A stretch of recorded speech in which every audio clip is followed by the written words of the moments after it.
once again, ladies and gentlemen, boys and girls, one and all, to a brand new edition of The Quinn Spinn. I'm your host, Quinn, at least tell him, known here on the program, back here on Spotify, Apple Podcasts, YouTube, and more for another rousing, riveting, and very interesting installment of the official podcast of Underground Music Collective. You just heard Revel 9's All I've Become at the top of the show. That has been our opening theme song here at the Quinn Spinn since the great year of 2014. And it will be until the very end of days. And we're actually in New Jersey. We have the old soundboard out for the first time in a long time. And we broke into my sister's tutoring center to record this episode. We're holding Bella the giraffe hostage, actually. So there's that. But yes, we're at Confidence Builders Learning Center in Washington, New Jersey, and I am joined by Alex and Dave of Hot4Robot, who are joining us this Friday, June 21st at SteelStacks as part of our Sounds of the Underground lineup with their album release show, of course, celebrating their live release from Godfrey Daniels this past fall. And also, Alex is joining us on the Levitt stage. Doubleheader. Yeah, doubleheader for Alex. Busy night. It is going to be a very busy night. It's going to be a very exciting night. And I'm excited to have you guys here. Excited to be here. Thanks Very for having happy us. to be here. I'm glad I got the green microphone. Yeah. That's my favorite color. Good. I'm glad. You're glad lucky. I could oblige. I'm getting the green one next time. Yeah. And the red one matches your shirt. It does. True. That's good. It does. It's like it was drawn to you. You were meant for each other. Yes. So anyway, and Alex, you just answered these questions a couple weeks ago, but what the heck? Let's do it again. The 3 standard questions each of you can answer. We'll just go this way, I guess. Who are you? What are your passions? And why on earth would you want to come on the Quinn Spinn? My name is Alex Radus of Hot4Robot. My passions are songwriting, playing music, especially with my good friend Dave here, going on 20 years playing music together. It's true. And why do I want to be here? Man, we've been working together off and on for a while, and it just gets better and better. And so totally natural fit. Glad to be here. Yeah, happy to have you. Happy to have you back, especially on such short notice. I mean, this is the second time in a month we've done this. Yeah, I'm so glad it worked out. It was like perfect timing with the album release and the big show on Friday and everything. Yeah, and you have been just working the media like hard for this event too. I must commend you for that. You've been on like every radio station in the area pretty much promoting the show. Yeah, well, it's a lot of fun for me, and I know I said it last time, but I'll say it again because it's totally true.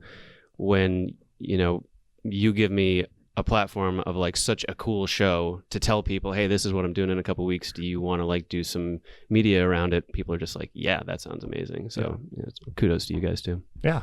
Well, thanks for being here. Thanks for doing all that. Yeah. And you, sir? Hi, I'm Dave. My passions include hanging out with my friends here. And me and Alex have been playing together for 20 years. Met at a party, and we're both brought our guitars that day, had this epic jam. I still remember it kind of that night.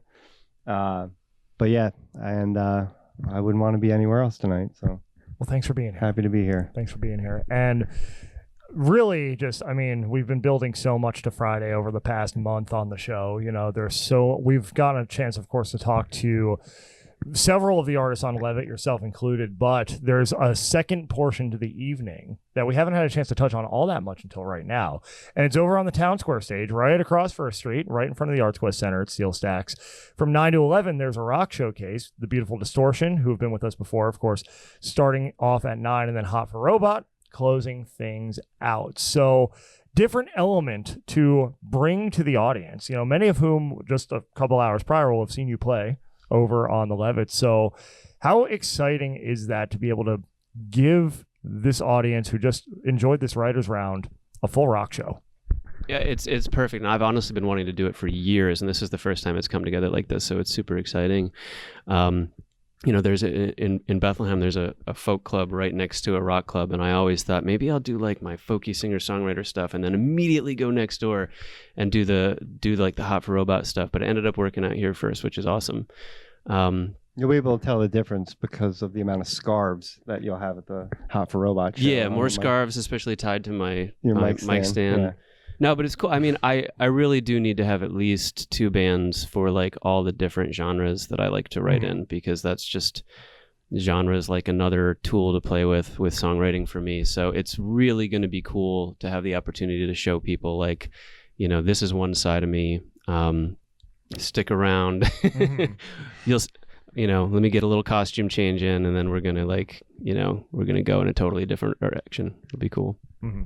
And now, Dave, of course, for you being able to jump in here to close out the night in celebration of the live recording from Godfrey Daniels back in November, and you were telling us a little bit offline about the process of that performance, and not only was it acoustic, but no effects, just raw, just like being able to bring people like this authentic musical experience. So to be able to celebrate that record and tie it into this show, this event here at SteelStacks, how does that feel for you? It's going to be a cool mix to be able to do the rock show and be promoting, this new acoustic album that we recorded.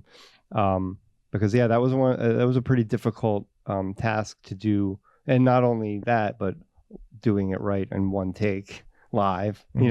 Rather, because you're in the studio mindset. We're doing each song, all these new songs 8 times in a day. Alex having to restrain his voice. You can't be. We're trying to get the drums. We recorded at a church. We had 25 foot high ceilings, so we're trying to get the drum sound in the performance. And then going with a whole nother recording setup to Godfrey, setting it up. I think I had like 30,000 steps that day. Like it was, and then perform and remember. And this song is in this key and this time for the acoustic one, and all these different things, and it all working out and it being really awesome, because any little thing could have really disrupted that process, and everything worked out. It was a pretty fantastic feeling. I was buzzing for like days after that weekend. I felt so great. That's what's so great about Godfrey Daniels as a club, is that it's a true listening room. People are just there to focus on the music. It's not about, selling beer. It's not about anything else. It's just about the music. And so it's a perfect place to record a live album. The one thing you don't have to worry about is are people going to be talking or hanging out or doing their thing? They're going to be hyper focused on you, but at the same time, they're going to be hyper focused on you. Yeah. You're like under a microscope. Yeah. But it's a perfect place to record a live album. I've now done 2, one with my, singer-songwriter sort of swing band, and then one with Hot4Robot. And so what can people expect that's different out of the full band, loud experience that they're going to get on SteelStacks, that might be different from the live album? I mean, there's no doubt that just the energy level of a band that's like fully plugged in and just rocking out is different from what you'll see at an unplugged acoustic show. But I think like the cool thing is that they both have intensity. It's just a different kind of intensity, True.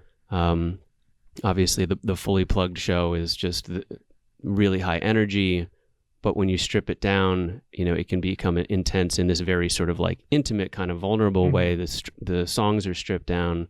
You hear things you wouldn't otherwise hear when things are fully plugged in. So they're 2 totally different experiences. I think it's cool because like we booked the unplugged show and decided to make an album out of it before we ever played any of our songs acoustic. Really? Yeah.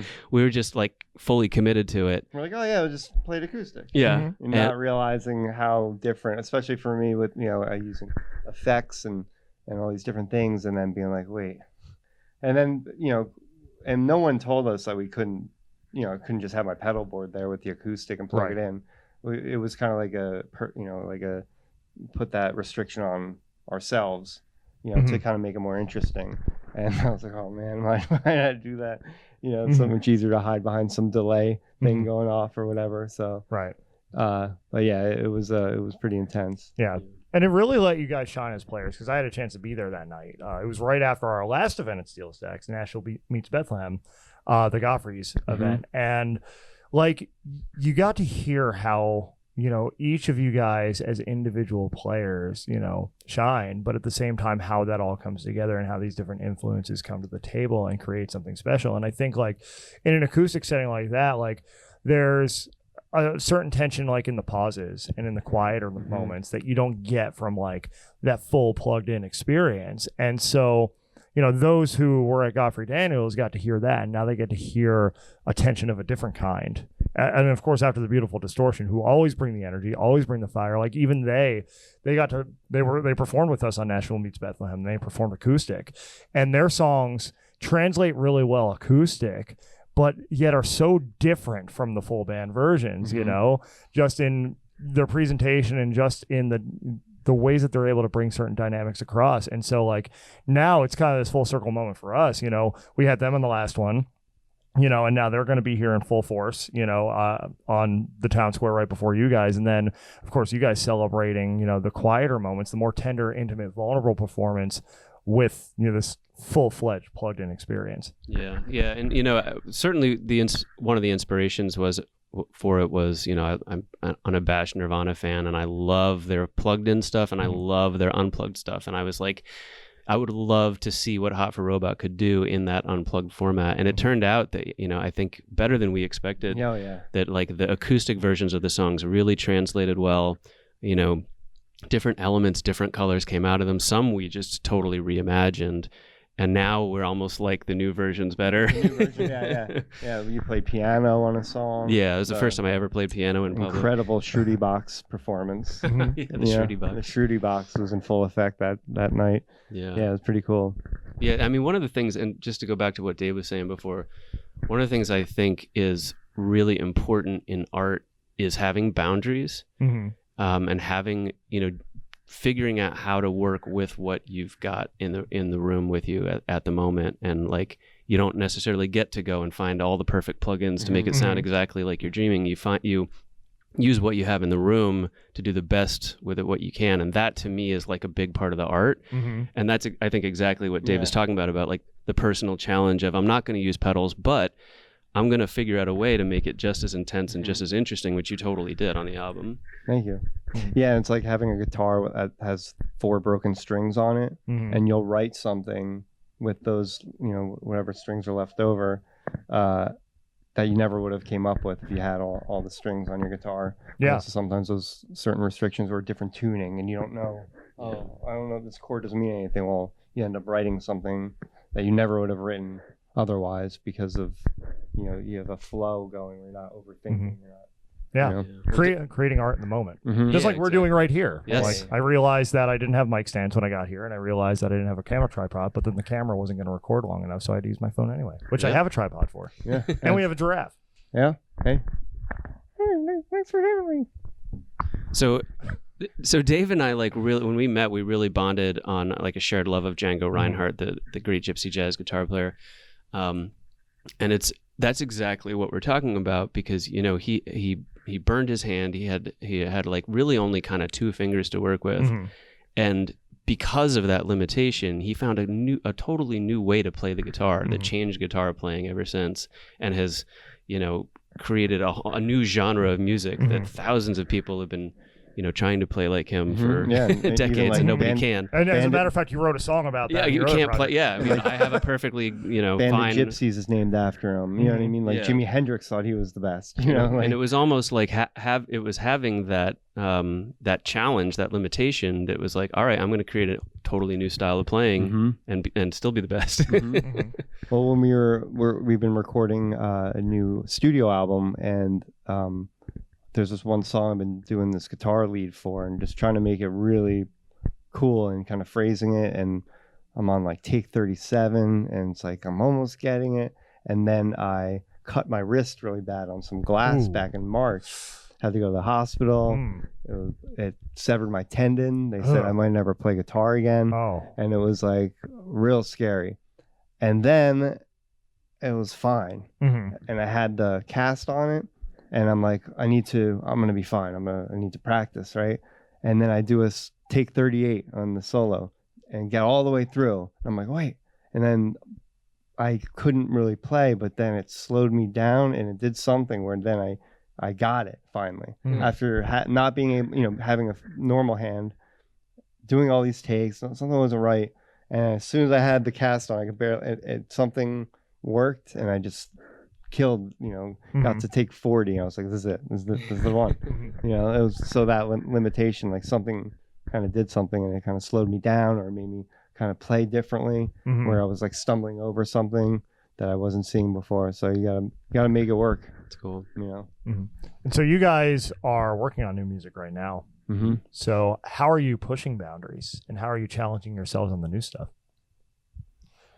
It's a good question. I mean, So I would say the new studio album, is there's going to be some extensions, genre extensions. Mm-hmm. We're kind of playing with some different, chord voicings and styles. Some that you might even sort of attribute more to jazz than rock, and kind of baking that in.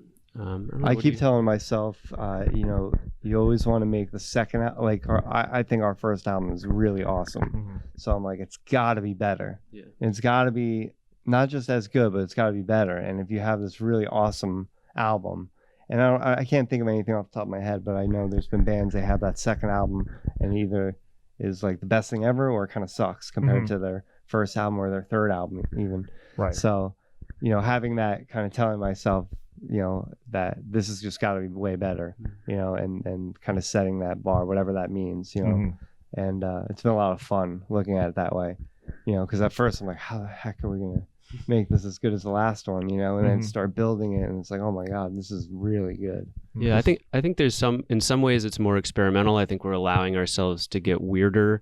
I think some of it is probably more ensemble writing.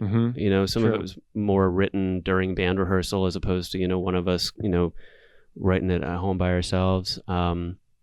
So I'm really excited about it. And I think that, from the perspective of the lyricist, I think some of the, the subject matter is kind of branching out. The first album was very kind of thematic, a lot revolving around, the intersection of what it is to be human is in this technological world. And, I think, there's still that element, and that informed the name of the band, Hot4Robot, in a really cool way. But I think we're definitely branching out into different subject matters, and Expand your mind, man.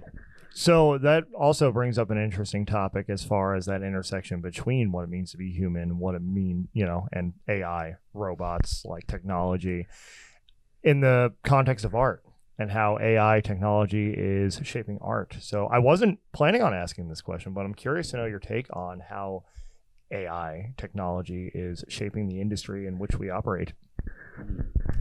It's like auto-tune.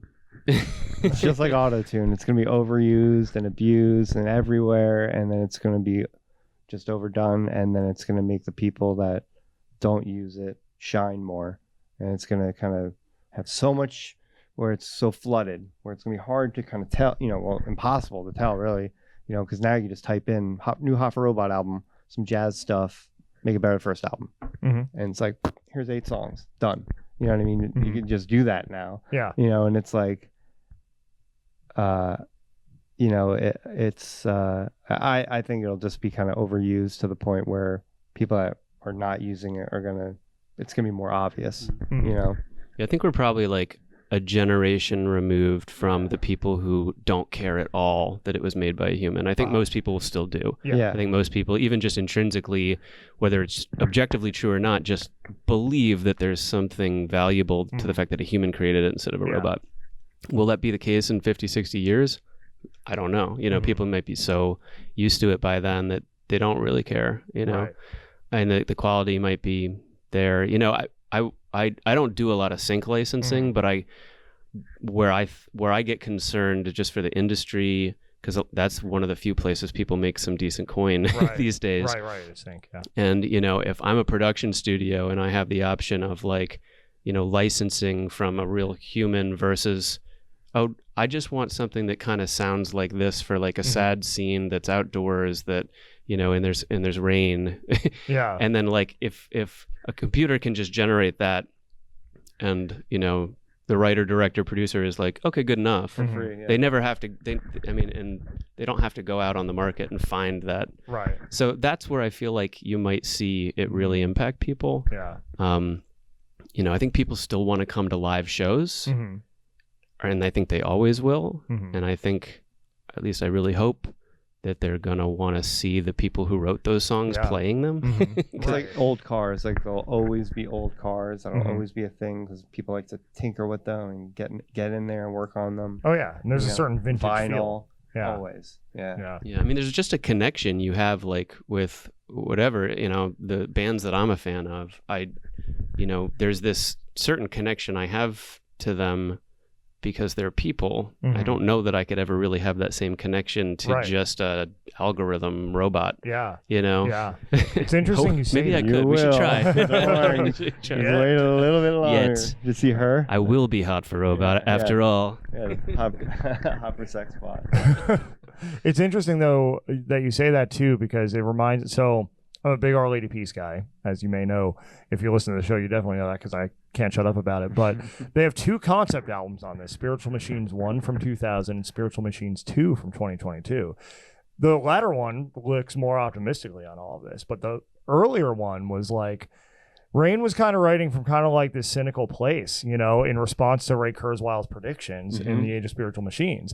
And there's this one song on that album called If You Believe that illustrates the point you just made, which is pretty much like, okay, like we can have all this stuff, but there's one thing it doesn't have, and it's us. It's what we have as humans. Yeah. And in my opinion, the best song on that album, one of the best songs in the catalog, is just such a great triumphant rock track, aside from all of this subject matter. But like, I agree with that. Like, no matter how far technology gets, like, there's something human that just isn't going to be there, no matter how advanced it becomes. And I say, with ChatGPT being a writer originally by trade, when ChatGPT can write better than I can write for myself and be me better than I can be for myself, then I'll fully embrace it. It has its functions, but I'm not going to use it to write emails for me. I've tried that just to test it out, and it's like, this does not sound like me. It sounds like some corporate bot. Sounds like me plus.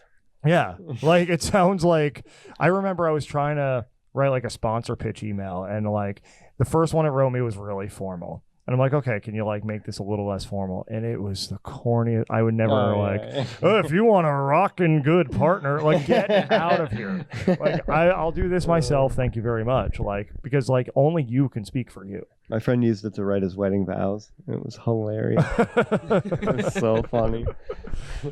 That would be amazing. It was pretty Now good. that's a use of AI. I think it's just hilarious. Well, it had to be done right away, because in a couple years that'll be an old joke. Mhm. But like, it was last September, you know, and what is it? It's been out for like a year now. Mhm. And yeah, it was pretty funny. It was this whole dessert themed puns all over. You know, you'll be my sweetie pie to my sugar cupcake and all this. I'll be your sugar daddy. Yeah. It was all this food analogy. Yeah, it was hilarious. And then he had the one that he actually wrote, Mhm. because she had to actually write one. Yeah, I was gonna say, You know, like, but it killed. The crowd was loving Mhm. That's hilarious. the AI one. Mhm. But I think though that even if AI really does like become a thing and sort of takes over and becomes mainstream dominant, you're always going to have the counterculture. Mhm. It's always going to cycle back, and then it's going to be super cool again to be a real human being doing things in the world, Mhm. you know, and creating stuff. Yeah. And that will be the counterculture Mhm. that crops up. Right. And if you don't think that'll happen, we never thought Creed and Limp Bizkit would be cool again, and here we are, living in the Oh, second man. golden age of I butt think they rock. call Full it circle. the boomer circle of life. There'll always be people that can't use a computer. Mhm. Yeah. Pretty soon, bending strings and guitar solos will be cool again. Yeah, I don't know. We'll see. We'll see. The boomer bends. We'll see. We'll see. So, a couple more questions, and then we're actually going to be treated to a live acoustic cut, or two, I believe. But before we get there, first I want to know, aside from Hot4Robot's part in Friday Night, what are you most excited for? You know, other than hearing the recordings of most of the folks that will be on stage, I'll be on stage with at Levitt, I haven't heard most of them in person yet, and I'm just really stoked for that, because all the recordings I've heard have been phenomenal, and there's just so much talent. And you know, like Kufnuts and Christina Elise I have heard before, and I'm stoked to hear them again. I'm stoked to hear Beautiful Distortion again. So I think you guys just really brought together some amazing acts, and it's going to be fun. Appreciate that. I agree with everything Alex said, but I'm also looking forward to seeing if I can still play guitar, because this will be the first time I've played since cutting my wrist open. And actually, the last time we played, I couldn't play with you guys. I had to sit in the crowd. It was awesome and horrible at the same time. I was like, I want to be up there. So I'm looking forward to being with the guys again and playing on stage, because a couple months ago I didn't think I was going to be able to. So So one more reason to come out. It's Dave's triumphant return. yes, my triumphant return. Triumphant return. So So I'm going to tear my ACL or something on the first oh song. no! let's not put that in the world. Here, rub the giraffe. for good Madden luck. curse. we go. One more question I have, and then, of course, we'll let you tell people where to learn more about you. I'll do my sign-off, and then we're actually going to close out with some music. But if there is one lesson that each of you could give from your creative journey thus far that you would go back in time and tell your younger self, what would that be? If I'm talking to my younger self, I would say you got the talent, but you don't got the hustle. Talent's like 10-20% of it, but you got to hustle. You got to get out there and work. And if you don't, you can do cool things. You can write cool music, but not as many people are going to hear it as otherwise would if you got out and hustled. That's what I would tell my younger self for sure. You got the hustle now. Oh, I got the hustle We're now. all seeing the hustle right now. Now I figured out how to work eventually. Yeah, take lessons, even if it's on YouTube, or just the more you play, the better you'll get. So, that was one thing that was easy to do when I was younger. I'm glad that I played a lot, but if I was told, I don't know, if I feel like if I beat that into myself a little more, you could get even better. But it's just a fast track. If you when you're young, you can get all that stuff in your brain a lot easier than when you're old. It's a lot easier to learn stuff when you're young. Mm-hmm. So if you're going to sit on YouTube all day, might as well be watching guitar or whatever instrument or whatever you're learning. Mm-hmm. Might as well learn something out of it. Yeah. And I think as we all get older, I think we're all in a point in our lives where it gets a little more difficult to do the thing with all the responsibilities that we have. Yes. Right? Exactly. I just turned 37 in March, and it's like, okay, I'm feeling the late 30s right now. And it's kind of like, but it also kind of lights a fire. It's like, okay, if I want this to happen, like now or never, like, and let's do it. You can learn anything on YouTube now. It's pretty awesome, So yeah, if you need to get that thing done, the only person holding back, is yourself. At this point, you have all the knowledge. You can figure out everything compared to like when we were kids. You had to know somebody that knew something about it or something, and now you. But what about cat videos? And cat videos, you could just chat GPT a custom cat video for yourself. Save yourself a lot of time researching cats. Yeah, so true. Yeah. Where can we learn more about you online? We don't have a web. No, it's Hot4Robot.com. You made a fantastic website. So you promote it. Yeah, Hot4Robot.com. Hot, the number 4, robot.com. Yeah. And find us on Instagram, on Spotify, and all the streaming things. On Facebook, YouTube. Oh yeah, we try to put made some awesome videos. Yeah. We try to put together, and our recent single "Just Human" just came out a couple days ago. Has a nice live performance video from that Godfrey Daniels, but I also made it into a lyric video. I think it's pretty cool, so check that out. Mm-hmm. And this has been the Quinn Spinn, 2 N's and Quinn, 2 N's and Spin. Find us on Spotify, Apple Podcasts, YouTube, and more, as well as on the socials, Instagram and Threads at Quinn Spinn Official, Facebook and TikTok, The Quinn Spinn. UMCNashville.com is our central hub for all things independent music, creativity, community, somebody revving their engine, and more. I don't know if you can hear that, but I can, and it's distracting. UMC Nashville will take you, and us, to all of us, to wherever you want to go on the socials, except on Facebook. That's UMC Worldwide, because I made a boo-boo a little while back and couldn't get UMC Nashville back. At Nash Live shows, we have a Nash Live experience coming up July 20th, back in Nashville at Helping Our Music Evolve. Shawnee Rain, Fiona Mara, and Hugh G presenting the Sonic Kaleidoscope. It's pop, it's hip-hop, it's R&B, it's all those things. Vivid flavors coming together in one experience. And if you want to learn more about all those things and my current summer tour that I'm on, and, the occasional Creed post and Fitness Thirst Trap at Gerard Longo 12. We're going to let Hot4Robot play us out today. Sorry, Revel 9. You'll be back next time. Anything to say, Bella? Thanks for having me. Sorry I didn't say much. Grab some muffins on your way out and get ready for some music.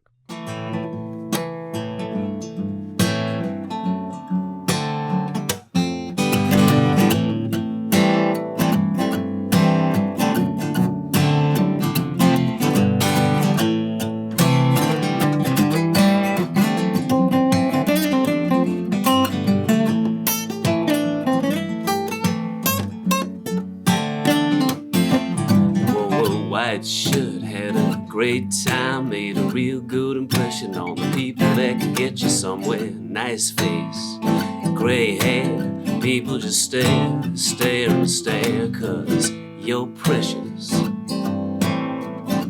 You're preciouser than silver and gold. You're precious, You're precious, something for the crowd to behold, and they will.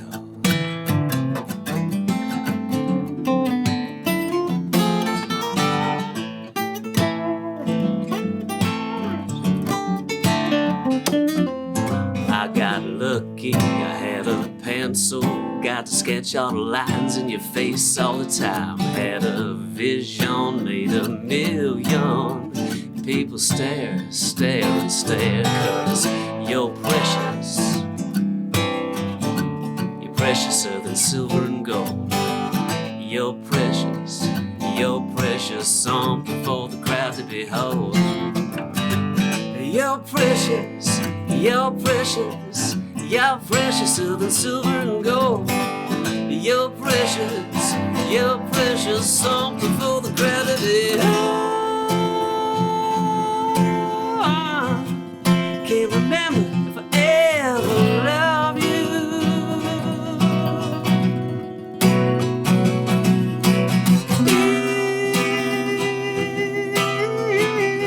It's just the faintest memory.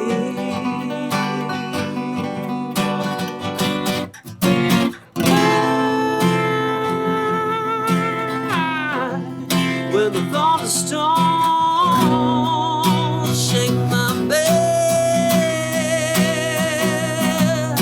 and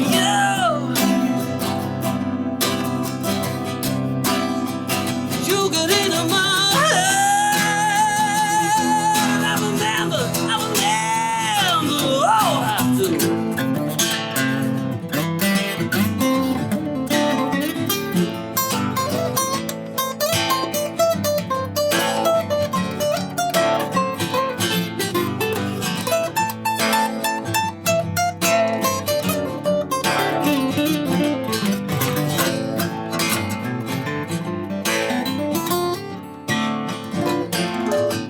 Everybody knows you as the boy in the picture, and me as the $1 million plan man.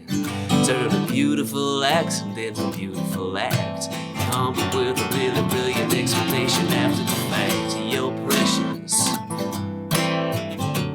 preciouser than silver and gold. You're precious, something for the crowd to behold. Yeah, you're precious, you're preciouser than silver and gold. You're precious, something for the crowd to behold.